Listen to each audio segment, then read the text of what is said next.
So, greetings everyone, this is Devesh and I'm here with a lecture session on the play titled The Hairy Ape, written by Eugene O Neill. So, introducing the play, this play is an expressionistic play, meaning it uses exaggeration and distortion to convey its complete meaning very vividly. It was written in 1922, which explicates and draws an outline on the horrid state due to the industrialization in America which took place in the early 20th century, as portrayed in the play, which explicates the dehumanization caused by materialistic greed. Moving on to industrialization. So, this play is a criticism on complete extreme industrialization in the early 20th century in America because of greed for money. Especially, we are able to see the stokers who work in the stokeholes, where a single class, the proletariats, working class, is being exploited.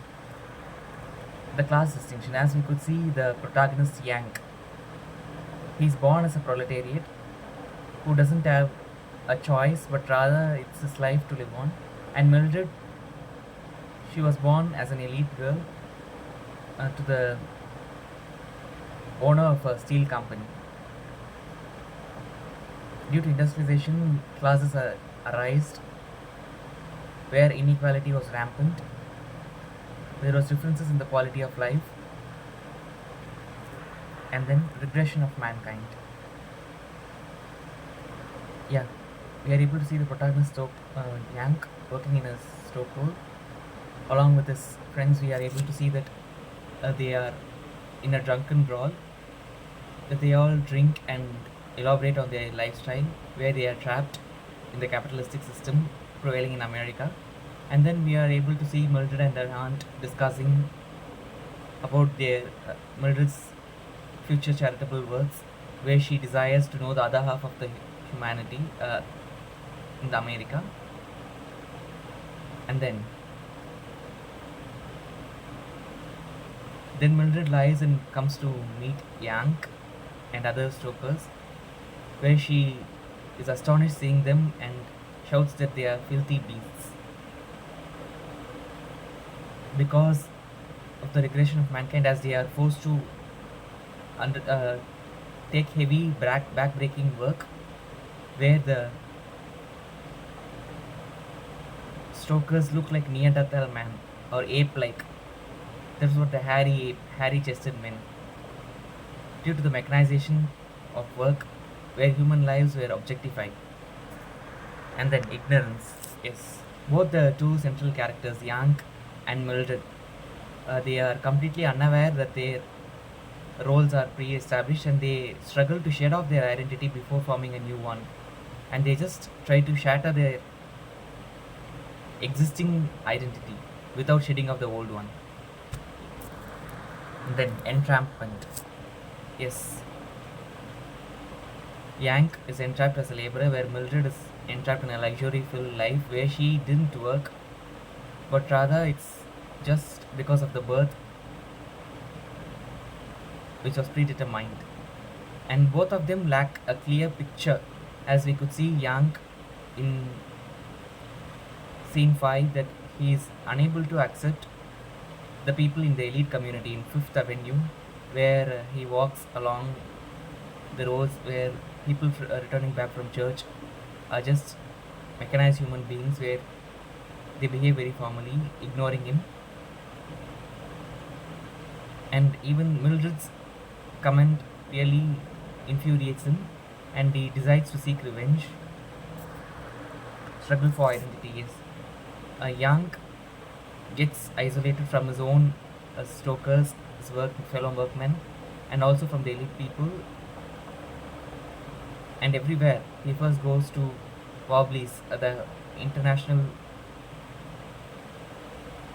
the industrial workers of the world, where the secretary suspects that Yank is a government spy, and he throws him out.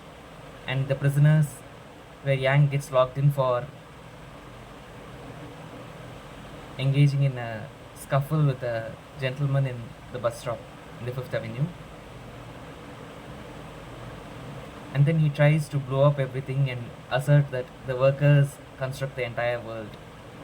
And Yang firmly believes that workers lead the right kind of life with 25 knots an hour, which we are going to see. And then the existential crisis, yeah. The one side of the population, the proletariats, mainly the working class, work for their meal and their food every day, not for luxuries, whereas the other side of the population, which is a wealthier elite class, gain a lot of wealth and achieve a lot of luxury in their life at the cost of the other side of the community. So here, the life is just ritualized and mechanized with no humane feeling. So expressionism, this plays an expressionistic play to convey profound thinkings and portrayal of the stark conditions of industrial society in America through eerie atmosphere, just somber. So which shows the actual inversion of advancement. So it is named as advancement, the industrialization, but rather the aggressive industrialization leads to regression of mankind. So conclusion, the entire play revolves around a human regression to a Neanderthal or ape-like figure due to strenuous work carried on by the stokers who shovel coal to make steel in the factory. So we are able to see the contrasting lives, suffering, sophistication, and drudgery. The drudgery is lived upon by the proletariats, whereas sophistication is lived up by the elites. And then we are able to see that Yang finally goes to a zoo, feeling that he belongs nowhere, since he gets thrown out of jail. Also, he gets thrown out of the IWW as well. And then finally, he releases a ape, unaware that it's going to kill him. It crushes his bones and it throws him into the cell which it was previously in. So the play ends with a note that Yang belongs nowhere. So we can see, let's see some significant quotes which I have. Liberty, justice, honor, opportunity, brotherhood. So this was the saying in the democracy, where it's actually hypocritical, where actually inversion takes place in the society.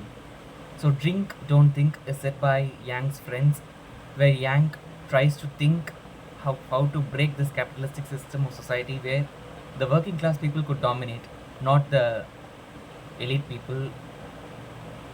I'll show her I'm better than her. This happens when Yang is frustrated with Mildred's remark on how she called him the filthy beast.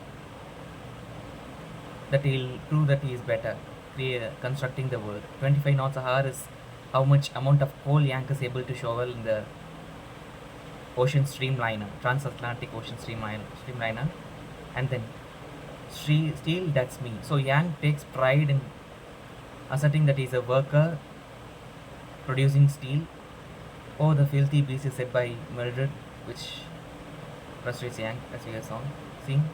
Then poser is uttered by Mildred's aunt, since she doesn't really believe that Mildred wants to do charitable deeds, but rather she wants to pretend to be humane.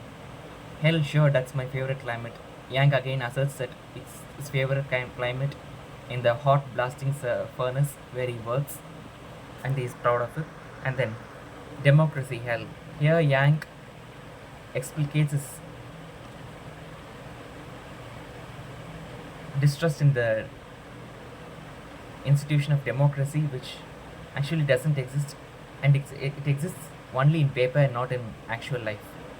Where do I fit in is the final question asked by Yang, as he is isolated by all the community, because he tries to think out of the box and he tries to break the pre-established norms and rules in the society, the classes and the distinction, and he tries to break them, which finally, in an exaggerated and the author wants us to think though. So Yang finally dies. So here ends the play. I hope you like the video. Please kindly like, do comment if any, subscribe and share my channel. Thank you.